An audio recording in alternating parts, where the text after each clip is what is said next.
Hi there, welcome to Loopy Mabel's Closet. My name is Jane and today's vlog is all about the top I'm wearing. It's the Box top by Merchant and Mills.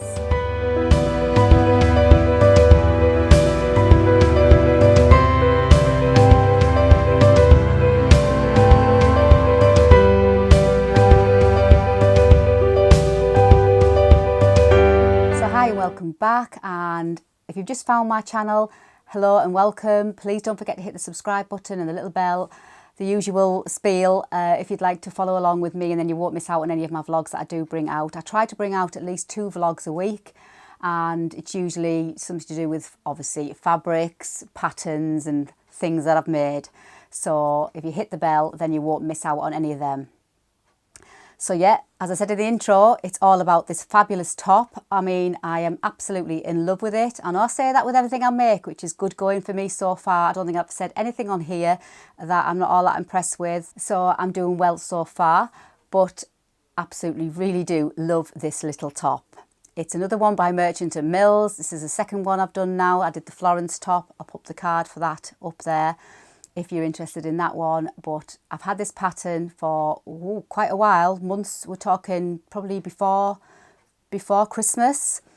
And you know, if you're anything like me, you see a gorgeous pattern come out, you'll see it on Instagram or somewhere on social media, you think, wow, I love that, I love what that lady's made, I love how that looks or what have you. I buy it and then I put it in my little Dropbox folders, and sometimes that's where it stays. So I thought I'd get this one out and make it up. And the fabric I've used is this lovely lightweight denim in the grey. I'll stand up and show you a little bit in more detail in a minute, in this like lovely grey, and it was gifted to me from Minerva in return for a blog. I'm part of the blogger team over on Minerva, and this fabric has been waiting to be made up, so I will be doing a blog post for that. It's just a gorgeous lightweight grey denim, and I just thought I'd give it a try. Now, it's the only thing is with the colour, because it's a dark denim fabric, it may be quite difficult to team it up with certain things in my wardrobe. I don't think it would go all that well over jeans, so it's not going to be one of these tops, well, in this fabric anyway, it's not going to be one of these tops that I'm going to be able to pair, I don't think, with my jeans, because I just don't think it's going to go.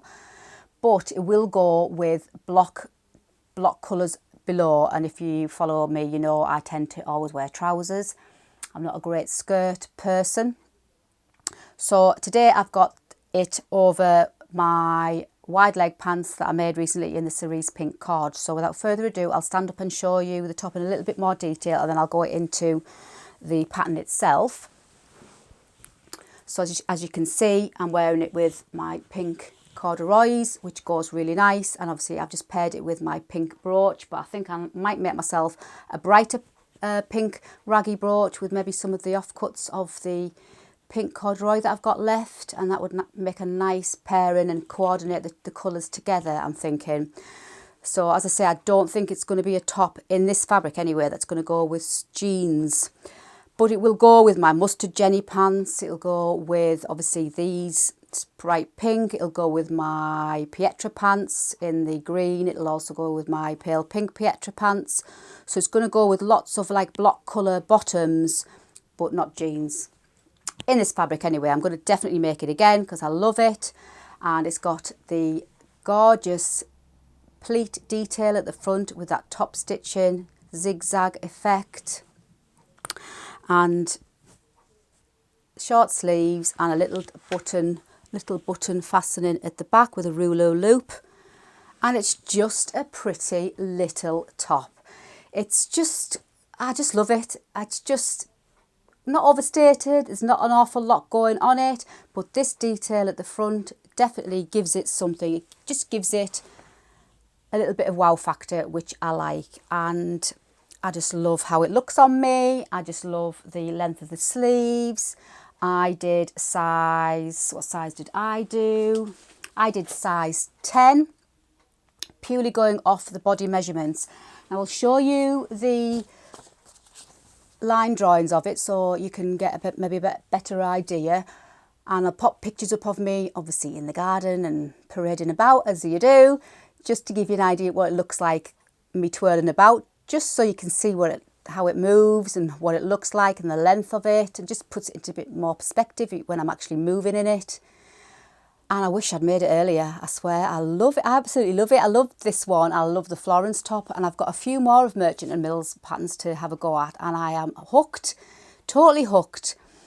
And it's just, and you can make it into a dress as well. There's two options. So you could make it into like a dress length, or you could make it into a tunic length, which I am toying with trying too, because I think a tunic length might be quite nice. And again, it's a great layering top. So in the winter, I can wear all different colours of long sleeve tops underneath this, no problem. I was going to do the top stitching for this pleat detail in like a pink top stitching cotton. And I just, I shied off in the end because I thought, well, if I use the pink, that will restrict me down even further to what I could maybe wear it with. I know I could probably wear a white long sleeve top underneath and obviously a pink long sleeve top. And I just thought, well, it might restrict me a little bit. And I thought, well, because it's my first attempt at making it, and it is for a Minerva blog, I thought, well, I'll just make it with the grey top stitching, see how it stitches up and how do I feel about it and do I like it. Well, yeah, love it. So I've got a few fabrics out on my cutting station that I'm toying with making another one, and I just can't wait to make some more. I really do love it. So if you've never tried the box, highly recommend it. It's not very difficult to do. The most technical part is just the folds, but that is not technical because the instructions are really, really good. I'll show you the instructions where, you know, you've got your marks, your fabric with your chalk or your pencil, your fabric marker, so you know where your pleats are going to go, and you just literally press each number of pleats. So they tell you to press pleats, the first one, the third, the fifth and the last. So you just press those marks there, and then you just fold them in, and then fold the second one in, and then you fold the other two in towards the centre. So you've got two coming in that way and two coming in this way, and they join in the middle. And then you get a template, and then the pattern recommends that, so obviously you pin, and then the pattern says tack, tack, tack, which I don't normally do, but I thought in this instance I will tack it. So it tells you to just do like a diamond effect, like tacking, just to keep all those pleats nice and flat and where they should be. And then you do your top stitching, and they give you the template. So it's either a longer one if you're going to do the dress, obviously the shorter one for the top. And you just put the template on where you've got all the folds, and you just mark with your chalk pen or whatever. And then you draw, I just drew with my chalk pen the lines. I just stitched on the lines. And I just absolutely, I just love it. I think it's that detail at the front. It looks really complicated and a little bit more than, you know, a plain old top, but it's not complicated at all.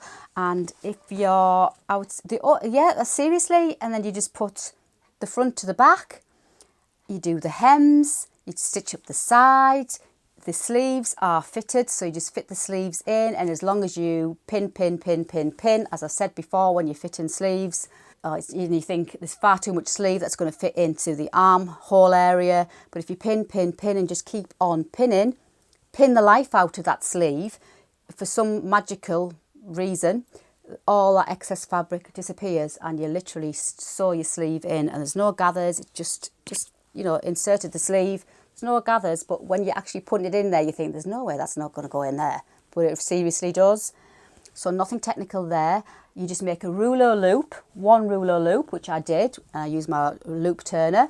That's the first time I used my loop turner, and it turned through straight away. It was like literally seconds, which normally takes me a few minutes to fiddle the end and get the end through. But yeah, got it straight through straight away, and you just stitch your rouleau loop on. And then you just have a facing that's inside, and you attach the facing and understitch the facing, tuck it in, and then hem it. And seriously, it's as easy as that. Seriously, there's nothing technical at all. All you've got to do is just line up your pleats, fold them in, tack them down, do your top stitching, and that's the most technical part of it. and I literally had it made. And I know you laugh sometimes when I say I had it done in an hour or half an hour, literally 2 hours I had it made. And my husband, John, went, well, that was quick. I went, I know, this is one of the quickest tops I've ever made. And what I do find now, for speed, I like to do the hems of my sleeves before I actually put the sleeves in. And then you don't have to, you know, don't have to handle the whole of the blouse when you're hemming your sleeve. I just like to hem the sleeve, so you just got the sleeve under the machine and then put the sleeves in. So I do that now. And I also go on to do all the hemming before I finish off, and I just find it a lot quicker to do it that way lately. But apart from that, this is the box top. I think another one of the reasons why I didn't do it sooner is because I just thought, oh, it's a little bit square, it's a little bit boxy, it's a little bit nondescript after I'd got the pattern. But then I think I saw it up on Instagram, I'm sure. Somebody posted the box top, and I just thought, oh, I've got that pattern. It looks really nice. It doesn't look boxy or plain or you know, nondescript. So I got it out, and I'm so glad I did. So I will be making another one, and I'll share it with you. I'm going to do one in a floral, surprise, surprise. And I think it might look nice in a gingham, I think. I've got some nice blue type of pale blue gingham effect fabric, so it might look nice in that. But as I say, it's going to be a great layering piece for the winter. Now obviously this is like a very fine weight denim, and obviously so for me to transition from summer through to the autumn and the winter, long sleeve tops underneath, and this is going to get worn. This is going to be one of my staple tops, definitely. I mean, my Florence top I've done 2 of those now, and I've worn them and worn them and worn them. And this is going to be another one of those tops. So I just had to share it with you. I was so excited. I was skipped down to my mum's again and knocking on the door. And straight away, my mum says, oh, this is nice. And she said, oh, I'd wear something like that. And I said, I'll tell you what, Mum, I'll make you one. So I'm going to make my mum one. Because she thought it was a little bit too short for her. But I was saying, well, if you layer it over, because she likes to wear skirts and things, I said, but it would be fabulous, layered over a skirt. With a long sleeve top. So I've sold her, so I said I'll make her one, so I'm going to make my mum one. But yeah, I can't praise it enough. So if you've never made any Merchant and Mills patterns, this is a really good one to start with. I would say it's easy to do than the Florence, and the Florence wasn't difficult, but the Florence has a lot of gathering and, you know, ruffles and what have you. Where this doesn't. This just has the folds, fold, fold, fold, or fold, and then that's it really. So I would say if you're going to have a go at Merchant and Mills, this is a really, really good one to try. Can you tell I'm in love with it? I really do love it. And I do wish now I'd been a little bit braver and done the top stitching in maybe a contrasting thread, but that's given me incentive to make it again. So that's the box top by Merchant and Mills. I hope I've inspired you to this pattern, because you may not have heard it. It's not a top that you see an awful lot of being worn and made, so I thought, oh well, I'll share it with you too, just in case you haven't really heard of the Merchant and Mills patterns or the box top. And yeah, recommended if you're maybe advanced beginner, if you've got a few little garments already made, then you feel a little bit more confident. This is super duper to have a go at, definitely. As I say, I did it in size 10, and the sizes, let me just tell you what the sizes are. The sizes go from size 6 all the way up to size 18, and the bust, this is in centimetres, so I'm not sure what they are in inches, but centimetre, 101 centimetres, up to 129 centimetres. I should be able to tell you, shouldn't I? So 101 centimetres is roughly 39, oh, this is the finished measurements. So 101 centimetres for size 6 with finished measurement of, say, 39-inch bust, all the way up to 129, which gives you 51-inch bust. So a good size range for the finished bust, measurements. That's quite hard to say. And it takes very little fabric. You don't need an awful lot of fabric either. So it recommends 1.45 metres. I mean, how good is that, getting a top out of, well, 1.5 metres of fabric? You probably have a little bit spare, I would think, as well. So all in all, it's a 10 out of 10 for me, this one, definitely. Really did enjoy sewing it up. Really pleasant sewing project. And as I say, don't be put off. It's not technical. The instructions take you through it. There was no head scratching. There's no head scratching at all for me. There's, you know, another page of the instructions. Yeah.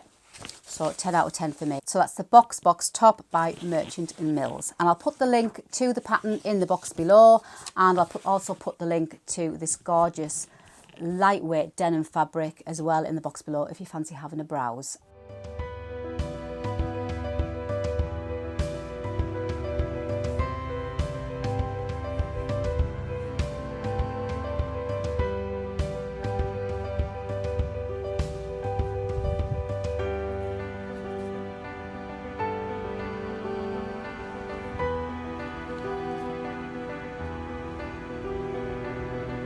So thumbs up if you enjoyed today's vlog. I hope you like this top. Let me know what you think. Let me know also if you've had a go at making this top and have you made it in different fabrics, and have you had a go at doing contrasting top stitching thread too. So that's it for today's vlog. Hope you've enjoyed it. Don't forget to hit the subscribe button if you haven't already done so, and don't forget to give me that lovely thumbs up as well. I really do appreciate that. I've got lots more sewing coming your way as usual. I've also got a little outfit vlog coming on how I can create, again, one pair of trousers and how many outfits I can create from one pair of trousers. Very similar to the cream linen pants vlog, which was highly successful and gave people lots of inspiration, outfit ideas. So I'm going to do another one of those. That's coming soon too. But until the next time, thanks so much for joining me today, and I shall see you very soon. Bye for now.